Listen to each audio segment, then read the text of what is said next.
Monsieur, dame, bonjour, Pierre le prof, ma 177e, et j'aimerais qu'on poursuive dans la rubrique que l'on poursuit depuis 3-4 capsules, là, toujours dans le sujet de cette propagande là, qui vise à nourrir une hystérie climatique. Et par le titre d'aujourd'hui, La mort du chasseur, ben, je veux traiter d'un point que j'ai négligé. Je me sens très coupable de ça parce que j'en suis moi-même un.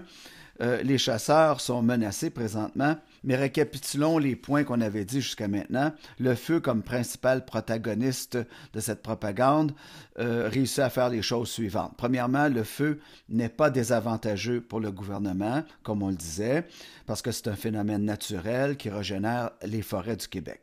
Deuxièmement, on avait dit que le feu n'était pas désavantageux non plus parce qu'il permettait aux producteurs forestiers de récupérer des millions d'hectares supplémentaires à chaque année. Le feu n'est pas désavantageux non plus parce qu'il va déprécier la valeur des terres privées. Parce que ce n'est pas juste les terres de la couronne qui brûlent, il y a des terres privées aussi. Et quand on dit terres privées, qui brûlent, on parle de propriétaires qui deviennent soudainement vulnérables aux offres de toutes sortes de spéculateurs, dont le gouvernement, dont les Chinois, dont les gens de l'extérieur. Alors, on dépossède, on exproprie de façon déguisée nos propriétaires terriens privés, ceux qui n'ont pas les moyens de garder leur terre une fois qu'elle a perdu leur valeur. Le feu aussi, c'est un prétexte pour bousculer la population, comme on le disait, et nous pousser toujours plus près d'un confinement climatique, un confinement qui va se calquer presque parfaitement à celui qu'on nous avait imposé lors de la fameuse fraudémie. Et enfin, ben, comme c'est le point d'aujourd'hui, le feu détruit l'industrie de la chasse et de la pêche, à nos accès aux parcs et aux terres de la couronne, surtout lorsque vous vous approchez des zones de gisement ou de claims miniers. Okay? Au Labrador, ce n'est pas le même problème, vous n'êtes pas aussi incommodant. Mais quand vous êtes proche des zones minières ou de gisement ou de prospection minière qu'on prévoit, là, vous devenez emmerdant si vous êtes un chasseur. Alors, qu'est-ce qu'on a fait? Qu'est-ce qui est arrivé dans le nord du Québec l'été 2023? C'est que je peux parler pour moi-même dans ma région de l'Abitibi. On parle de au-dessus de 300 camps de chasseurs qui ont brûlé. Alors, voici comment ça se passe quand vous voulez chasser dans le nord du Québec ou dans le centre-sud du Québec, là où il semble avoir tous les feux, là. D'abord, vous pouvez chasser sur votre propre terre, sur une terre privée. Ça, c'est l'idéal. Hein? Mais ce n'est pas tout le monde qui a les moyens de faire ça. Ce que bien des gens font, je dirais la plupart, c'est qu'ils approchent le ministère pour demander d'acquérir un bail de location d'une terre publique. Alors, ça, c'est comme dire chasser sur une terre de la couronne. Alors, vous êtes tenu à des obligations.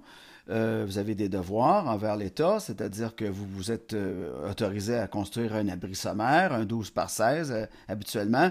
Vous devez faire un paiement annuel qui est de 300 quelques dollars par année. Vous devez faire l'utilisation limitée de votre... C'est pas partout où on peut chasser ou pêcher, alors ça, il faut respecter les règlements locaux, dépendamment de la zone où vous êtes. Et vous devez vous limiter au terrain qu'on vous alloue. Alors, tout le monde se respecte comme ça. Vous n'êtes pas propriétaire du terrain, mais vous pouvez l'utiliser, chasser dessus, l'habiter, pêcher, juste vous en servir comme villégiature, mais ce n'est pas à vous.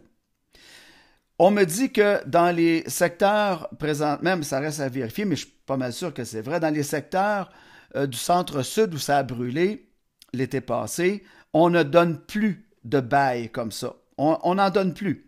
On va permettre le transfert de bail déjà existant.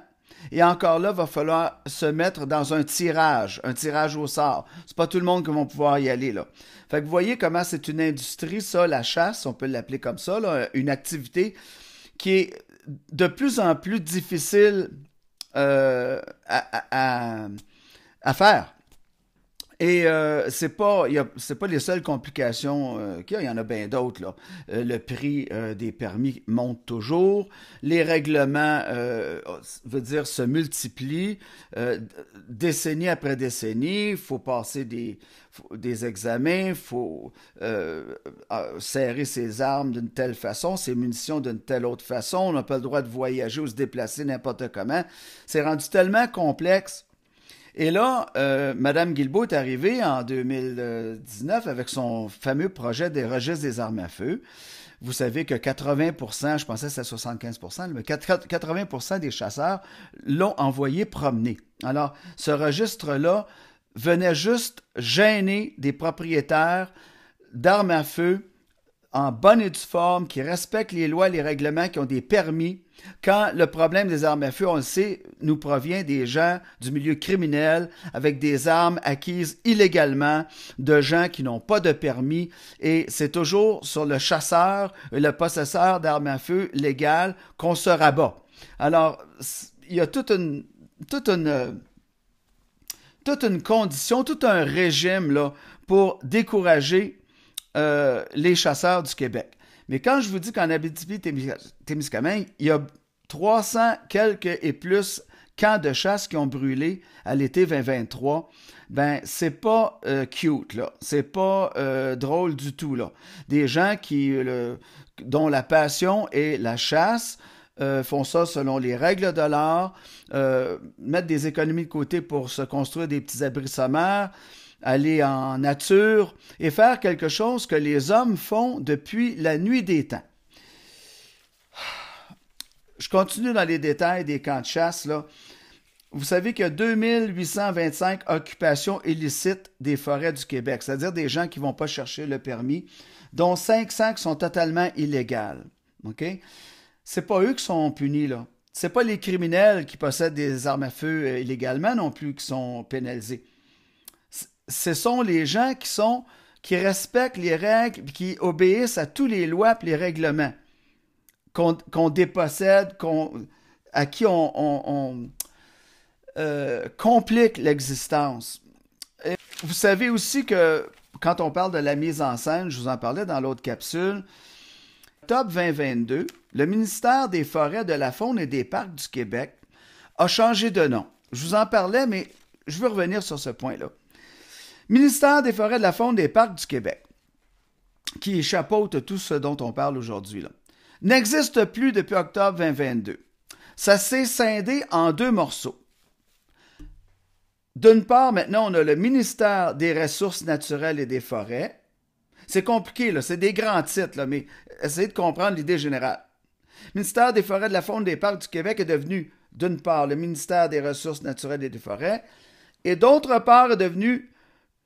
Ça, c'est le titre le plus long d'un ministère que vous aurez jamais vu de votre vie, là. Puis je suis même pas capable de le dire par cœur encore comme il faut. Ministère de l'Environnement, de la lutte contre les changements climatiques, de la faune et des parcs.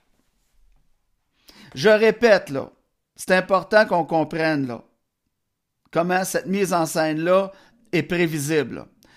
Ministère de l'Environnement, de la lutte contre les changements climatiques, de la faune et des parcs, qui régit le monde des chasseurs, de la chasse et de la pêche. Alors, on met dans un ministère la particule changement climatique et faune. Comprenez, là, comment on se prépare à gêner de plus belle l'activité de la chasse et de la pêche au Québec.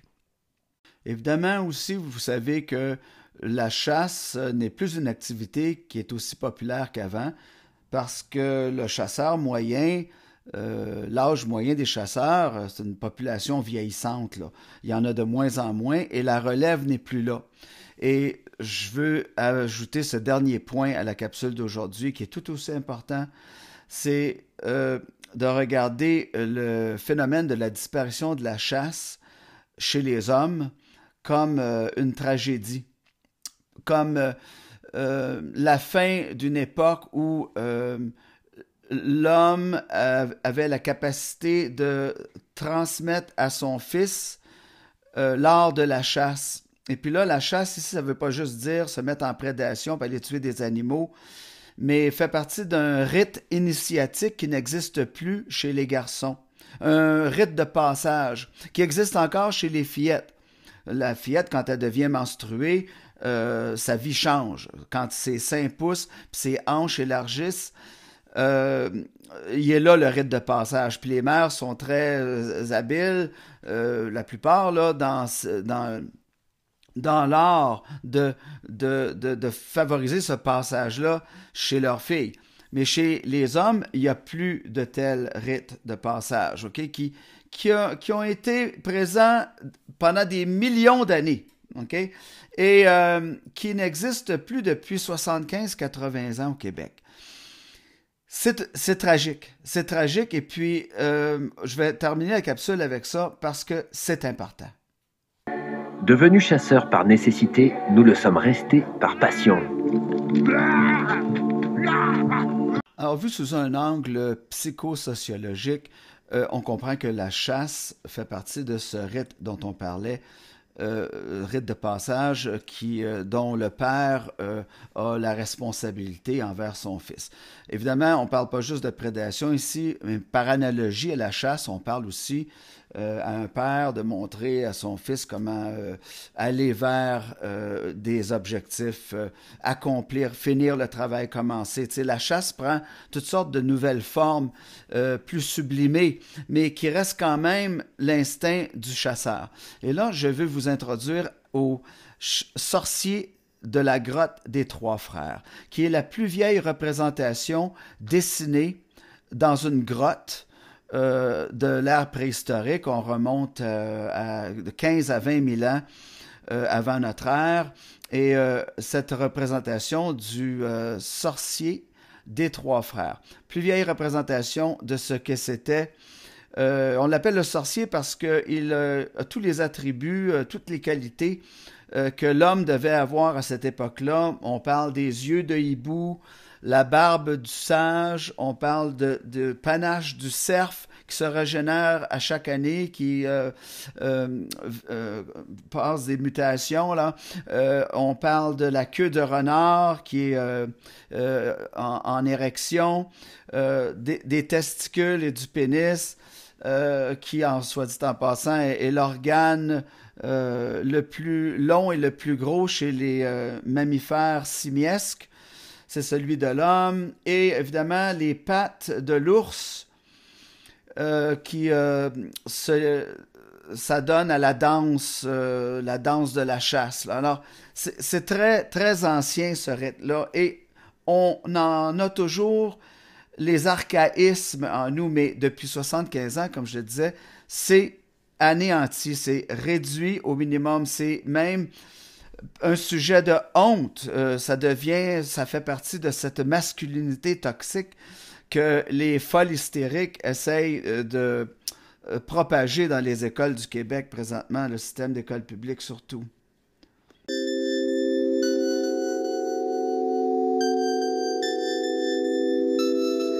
"15,000 years ago, a human animal painted this image upon a dark cave wall. It represents an idea which humans of that time intimately understood, but which today has largely been forgotten."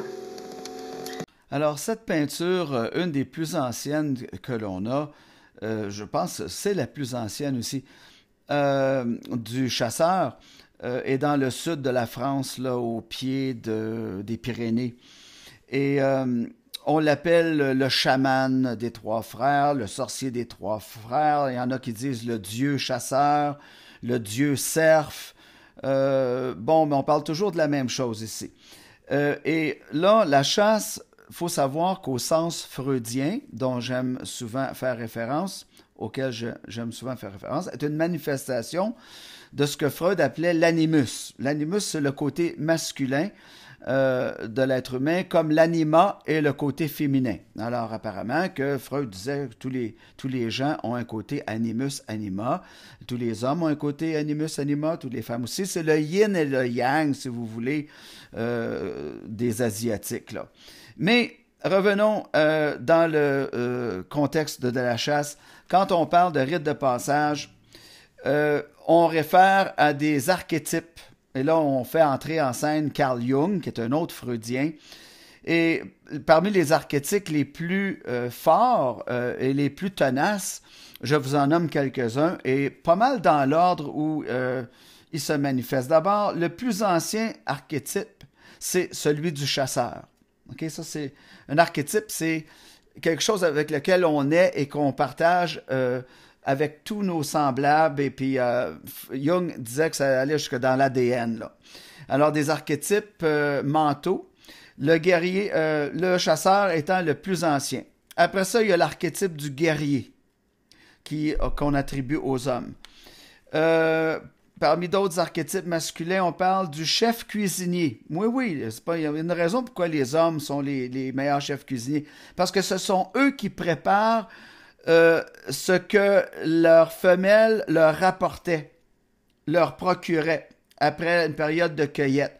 Tout le monde faisait de la cueillette, là, mais c'était les femmes qui s'y adonnaient le plus. Et lorsqu'elles ramenaient ça, c'était le mâle qui le préparait. Au fil des siècles, ça s'est développé. Et on se demande toujours pourquoi les hommes aiment tant cuisiner de façon professionnelle, là. Après ça, il y a l'archétype du pèlerin, okay? Celui qui voyage pour découvrir des choses, le grand voyageur. Il y a l'archétype de l'ermite aussi, le moine ou l'ermite, l'individu qui s'isole, pas parce qu'il est triste comme ça, au contraire, parce qu'il est en recherche de lui-même. Et l'archétype finalement du martyr, okay? Celui qui se sacrifie pour une cause plus grande que lui-même. Ces archétypes-là ne se prêtent pas à la femme du tout et pas de la même façon et pas de façon aussi significative. Et ça, on est en train de bafouer ça, on est en train de jeter ça aux oubliettes, aux ordures. Et il faut revenir à son sens, à son essence, je devrais dire. Alors, au centre des rites initiatiques réservés aux garçons, la chasse est très importante.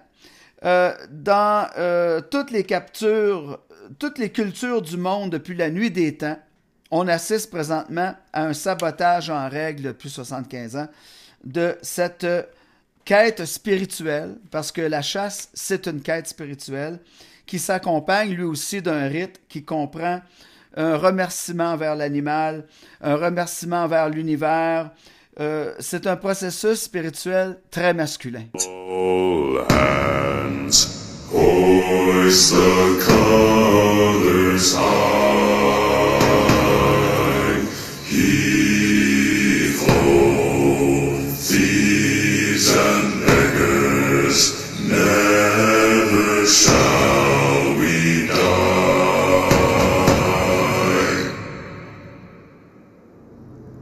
Now some have died and some are alive, and others sail on the sea with their keys to the cage and the devil to pay.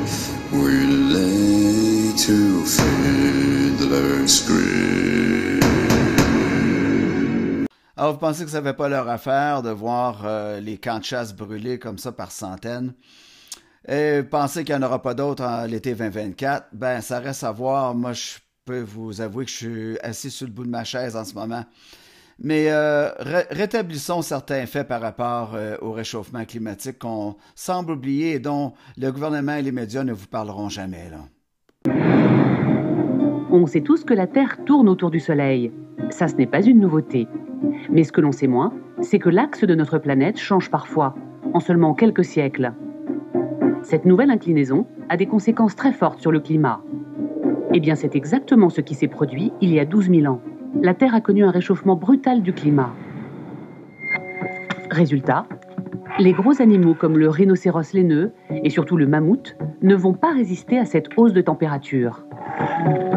Le renne, lui, survit, mais il fuit vers le nord de l'Europe pour retrouver des températures plus froides.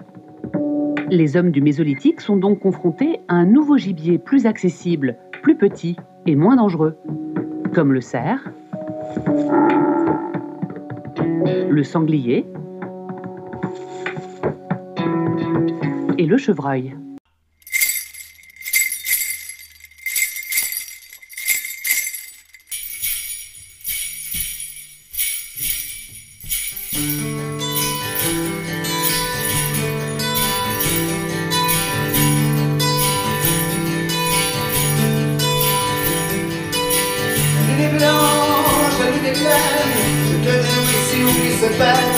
Car nous ne connaissons vraiment la misère.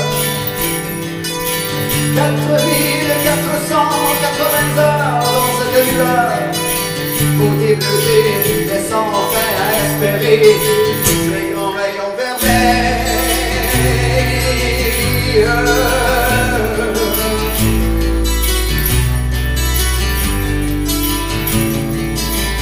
D'une aube nouvelle.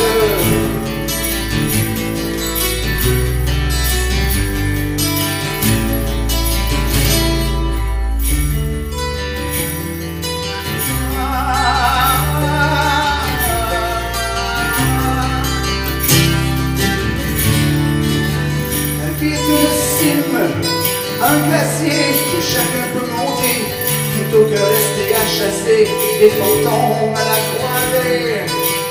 Laisse dormir la caille qui repose dans ton ventre. Prends garde de l'eau qui gronde au fond du monde. Regarde.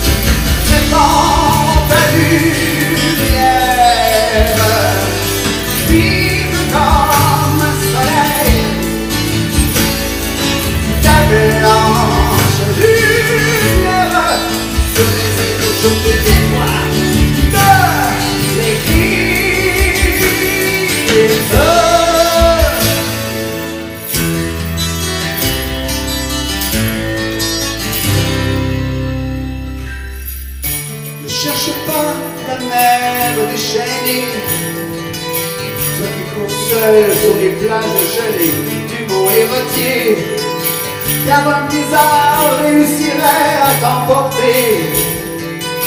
Loin de mon cœur qui te cherche, loin de mon cœur qui se cherche.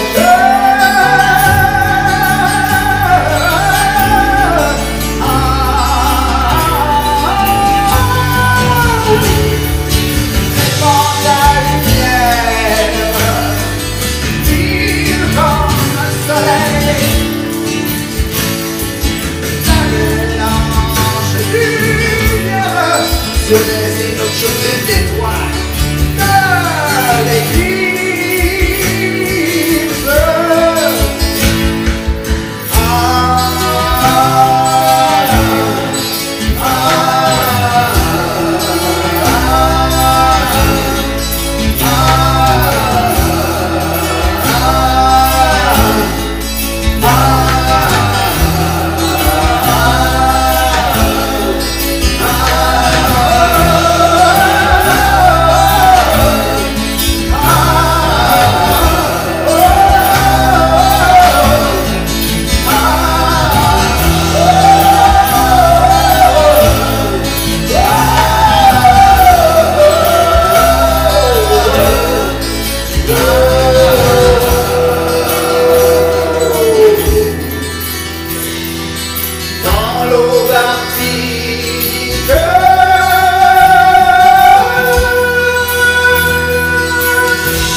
Globe Arctique.